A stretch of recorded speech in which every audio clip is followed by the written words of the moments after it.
Welcome to Penrose Learning, where we make understanding easy. In this video, I will show how to make white sauce for lasagna.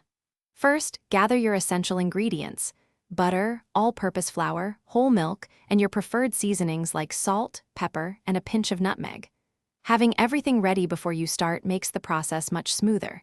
Using quality ingredients, especially whole milk, will significantly enhance the final taste and creamy texture of your sauce. The foundation of a great white sauce is a well-made roux. Begin by melting 4 tablespoons of unsalted butter in a medium saucepan over medium heat.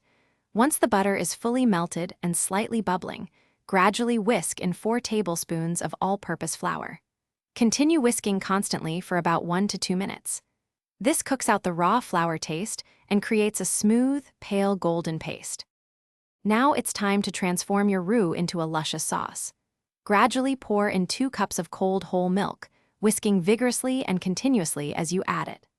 This constant whisking is crucial to prevent any lumps from forming, ensuring a perfectly smooth bechamel. Bring the mixture to a gentle simmer, then continue to cook and whisk for 5 to 7 minutes, or until the sauce has thickened to your desired consistency. Finally, let's perfect the flavor and discuss serving. Remove the sauce from the heat and stir in about 1/2 teaspoon of salt, a 1/4 teaspoon of black pepper, and a small pinch of freshly grated nutmeg. Taste and adjust seasonings as needed. Your rich, creamy white sauce is now ready for your delicious lasagna.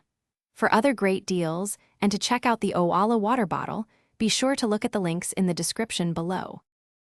Thanks for watching. If this was helpful, leave a like and consider subscribing. See you next time.